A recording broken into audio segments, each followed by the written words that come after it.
Guys, welcome back to my channel. My name is Lillian. I'm excited to welcome you back.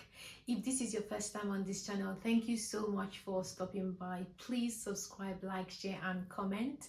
If you've been here before, thank you so much for sticking with me and watching my videos. I hope that the contents on this channel go a long way to simplify your journey for you.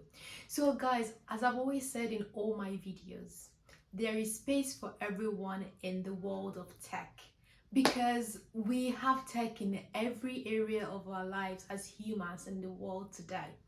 I really hope that you find that job or that position that makes your heart beat. I hope you find that job that makes you happy to wake up every day and go on to add values to the lives of people and businesses. Having said that, guys, today I thought to share with you 5 things I wish I knew before pursuing a career in tech as a software engineer.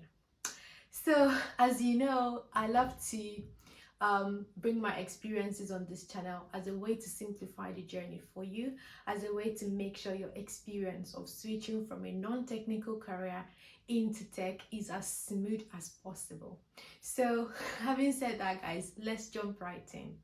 So the very first thing I wish someone told me before pursuing a career in tech is the importance of continuous development and continuous learning. In tech is very dynamic. For example, in software engineering, where I work, there are new frameworks, there are new tech you need to learn. Every day there is something new. You can never 100% learn anything, but if you continue to improve yourself on a daily basis, you find that if you take stock of what you've learned at the end of the month, at the end of the year, you see how much you've improved. There is never a time to say, I have finally arrived, I've finally made it, this is the point where I stop learning. You continue to learn. It's like I come to work every morning and I look forward to learning something new. It's never boring. It's never doing one thing over and over again. There is something new to do and I love it. So if someone had told me that, I would have been coming into tech with a mindset of I didn't have to know everything. For example, you know how you take tutorials in JavaScript, tutorials on Python, C++, and when you're looking for your first job, you're really like everywhere trying to get as much skills as you can so that you could please recruiters and potential employers. Well, the good news is you don't have to know everything. You don't have to know everything because you could never know everything. When you get your first job in tech, chances are that there are certain tech stack that you would come to meet in the job that you never knew existed, and having to learn those and being able to learn them as fast as you can is what sets you apart from everyone else. So just learn the few you can, and then have the mindset of continuous improvement, continuous development is going to really help you for when you get your job in tech. The second one is, I wish I knew that working in tech as a software engineer has little to do with solving technology problems, rather solving business problems. When we build software, when we build applications, it's good to have customers in mind, the end users in mind, businesses in mind, because there is cost for every time spent building a software. So what this means is you can't be making like challenge accepted, I'm going to try to fix the problem. You need to also consider the cost implications of how much time you take trying to go down a rabbit hole to find solution for a problem. So why this has become a lesson for me is for every single project that I'm working on, I always try to understand the scope of the project in terms of timeline, in terms of costs, in terms of what the stakeholders have asked for, and it has nothing to do with my imaginary need to solve a very big technical problem that I might not even finish solving in the time frame and may not even be what the customers are looking for. So bear that in mind, that at the end of the day, it's not about you. It's about building solutions that add values to the people who need them the most. Having said that, guys, moving on to the third one that I wish I knew. I wish I knew that at the end of work, all you have to do is let go of any emotional attachment to the work you've been doing for the past 7.5 hours of the day, emotionally and physically. So try not to take your work into your home. Try not to bring your frustration from work into the dinner table. Try not to frustrate everyone in your household with the frustration that you've experienced at work. When you're in the area of software engineering, there are days and days where you would not find the solution you're looking for. So basically, you finish from work, you're not really happy because you've been trying to find a solution to a problem for the whole day and nothing has really worked. And then you get home and you let that linger and you're taking it out on everyone. I think is a skill you need to learn. You need to learn to like leave work in the office and live your life.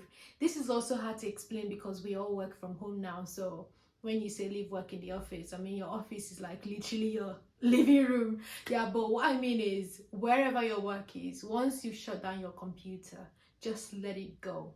Do not let work flow into your other life after work. Develop soft skills, and this can never ever be overemphasized. And the reason for that is because in the work that I do, without soft skills, honestly, you would struggle. You would not be the ideal team player, and you will find it really difficult to grow. And I wish someone had told me this before I went into tech, but I'm lucky because I got the opportunity to like learn really quickly, and I can see how much that has improved and made my life easier. Now, the soft skills I mean are things like good communication skills, learn to talk to people.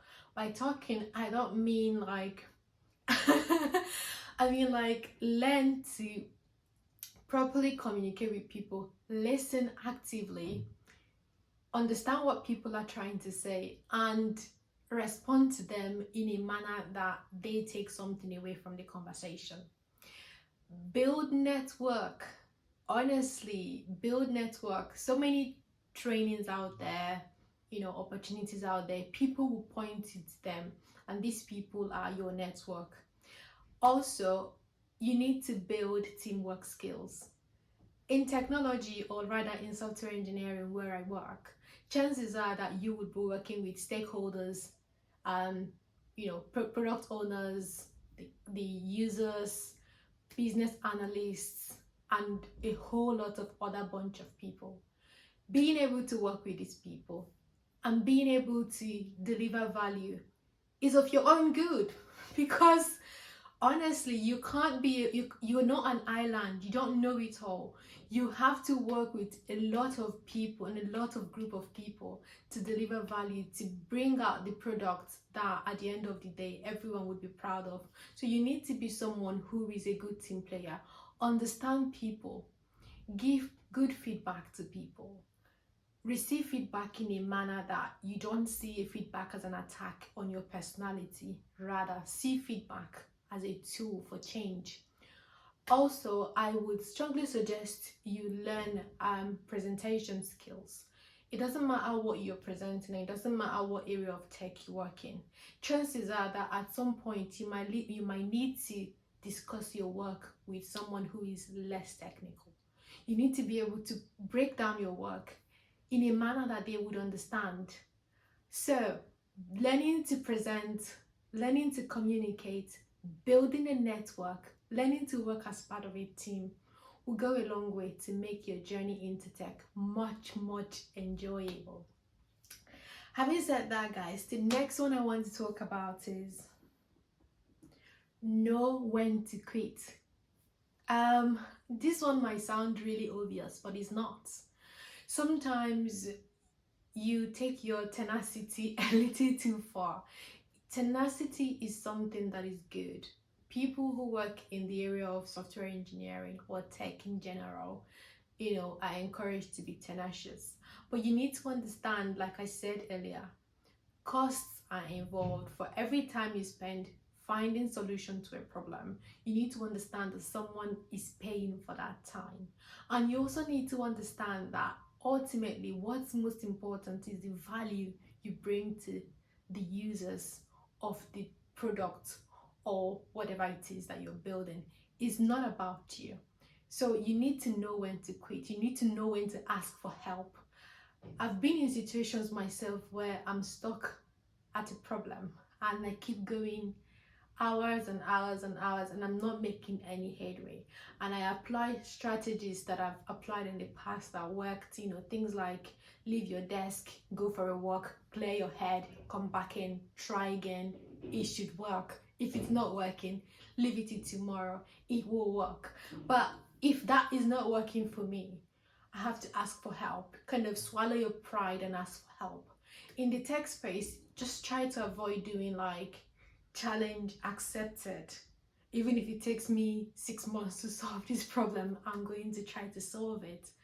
I'm not going to ask for help. You can't do that because this is not about you showing your technical prowess. This is about you bringing value in a time frame that has been already pre-agreed. So if you're stuck, know when to ask for help, know when to say, well, the solution is much more expensive than the actual problem. Know when to call it quits. So having said that, guys, that is the last point.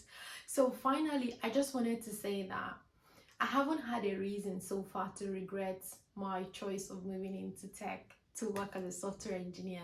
I've enjoyed it so far. There's been so much to learn. Every day is a new day to learn something new. And I'm surprised how much I take in at the end of each week. And I am hoping that, going forward, you can take stock of what you've learned, what things you should learn, and how you're going to be a fit for any team that is lucky enough to have you. So guys, thank you so much for sticking with me today. It's been a pleasure speaking to you. I hope you have a great week ahead. Take care. Bye.